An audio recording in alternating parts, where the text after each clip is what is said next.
J'espère que vous allez bien. En tout cas, moi, c'est le cas. Du coup, les amis, aujourd'hui, je suis tombé sur une pépite qu'on va regarder ensemble parce que, en fait, à Kidal, c'est que tout le monde appelle des terroristes. Moi, j'appelle ça des putains de mercenaires déguisés en terreau-terreau qu'ils ont pillé Kidal pendant des années et des dizaines d'années. On va voir, on va écouter tout ça et on va commenter.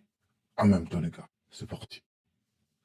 Restons dans la ville de Kidal pour suivre la délégation du ministre de la Défense et des anciens combattants. Et là, vous allez mieux comprendre pourquoi tout a été mis en œuvre pour empêcher le Mali de mettre la main sur Kidal. Nous allons ensemble visiter des sources d'enrichissement illicite exploitées par les anciens maîtres de lieu durant une décennie. Suivant le reportage.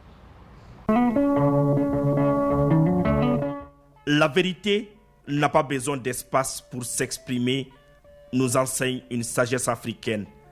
Elle a éclaté au grand jour ce 23 mai 2020.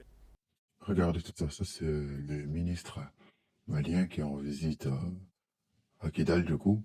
Il est, ça déjà, c'était un site des terreaux, des mercenaires déguisés en terreau. C'était leur site ici, extraire l'or. Bon, on va continuer. 25 à Kidal. Le temps donne raison aux autorités de la transition. Kidal est une région très riche en ressources naturelles. Plus qu'une visite d'autorité, le patron de la défense met en nu tout un système d'enrichissement illicite entretenu par les anciens maîtres des lieux, des raffineries. Regardez, regardez entre vous-même les gars. C'est juste incroyable ce que les femmes ont fait. Ils sont partis à Kidal. Ils ont repris Kidal. Et regardez ce qu'on voit. On comprend maintenant de suite pourquoi ces gens voulaient diviser le Mali avec l'accord d'Alger. Et d'ailleurs, cet accord qui a été annulé par les autorités maliennes, notamment Assimi Goïta, les Algériens n'étaient pas contents, surtout les autorités algériennes pour le coup. Mais vous voyez sur cette image, les gars, on voit très bien que ces gens voulaient diviser le Mali en deux, comme ils ont fait au Soudan, pour pouvoir piller tranquillement sans que personne ne leur dise rien du tout.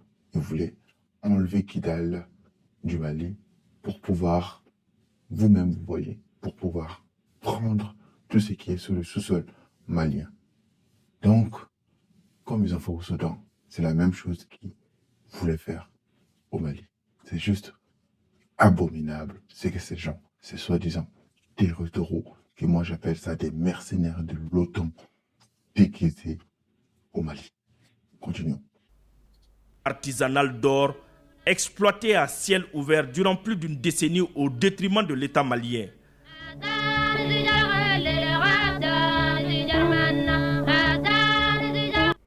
Donc, je sais que moi je me pose comme question, comment ces gens ont ramené tous ces matos ici? Ça, c'est la première des choses. La deuxième des choses, comment ça se fait que depuis plus de 10 ans, l'État malien ne voyait pas ça? Vous savez pourquoi? C'est parce que on disait, en fait, à l'armée malienne de ne pas rentrer dans Kidal. Pourquoi, justement? Et oui, bien évidemment, vous avez tout compris. Pour que ces gens puissent, en toute tranquillité, en toute impunité, piller le sous-sol malien. C'est juste hallucinant, accablant, dégueulasse. Et il faut se dire qu'il y a des États qui sont derrière ces gens-là. C'est ça qu'il faut se dire. Il y a des États qui sont derrière ces mercenaires déguisés en terreau. Oui, notamment pas mal de pays européens qui sont déjà derrière ces gens-là. Vous savez, je le sais, on le sait tous.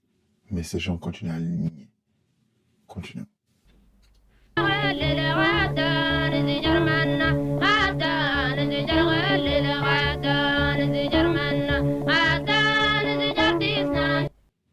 Donc vous voyez, ils ont fait ça, leur acte maléfique, pendant 10 ans, voire 12, 13 ans. Et personne ne leur a rien dit, parce que pour eux, c'était à eux cette partie du territoire malien.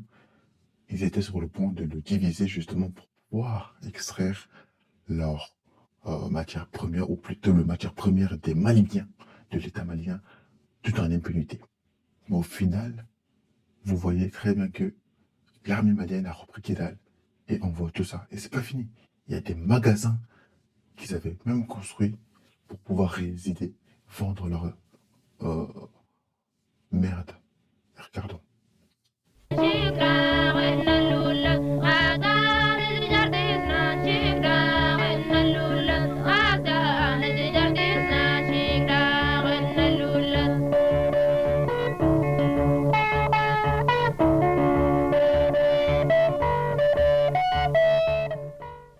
Le général Camara, ministre chargé de la Défense, et sa délégation ont pu découvrir aussi des bâtiments inachevés qui étaient censés devenir le centre commercial des mouvements armés. C'est bien ce que je vous disais, les amis. Regardez tous ces bâtiments qui sont en construction, qui étaient en construction, qui n'ont même pas été finis encore. Donc ces gens voulaient transformer Kidal, en fait, en une zone marchande, en une zone de centre commercial, parce que tout ça était mis à leur disposition pour pouvoir commercer tout en ayant pillé les ressources maliennes.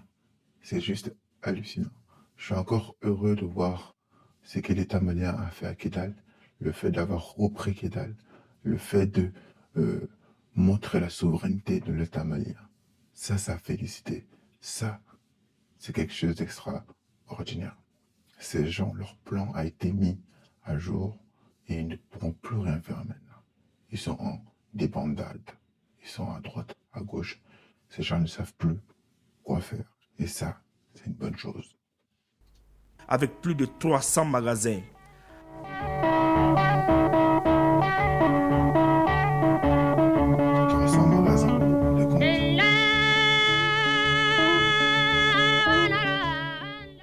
À Kidal, pendant que les populations au nom desquelles ils étaient censés se battre souffraient, les responsables des mouvements armés se la coulaient douce dans des villas de luxe, des maisons désormais abandonnées. Regardez vous-même les gars, regardez vous-même les maisons dans lesquelles ces gens étaient. Ils résidaient là-dedans, sachant que on voit très bien qu'à Kidal, des maisons comme ça n'existent pas. Mais eux, en plein L'entrée de désert, nos hommes à Kidal le 14 novembre 2023. ils ont tout ça. C'est juste hallucinant. Comment renoncer à toute cette manne? On comprend donc aisément pourquoi tout a été fait pour empêcher l'État malien de mettre la main sur Kidal. Et si la 8e région administrative nous réservait d'autres surprises?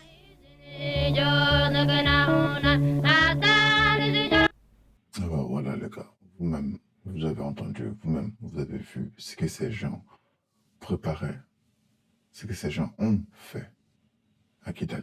Il faut tout détruire sans exception. Bon, c'était tout ce que j'avais à vous montrer pour aujourd'hui les amis. J'espère que vous allez bien. Moi, c'est pareil. Bon, on se dit à la prochaine les gars.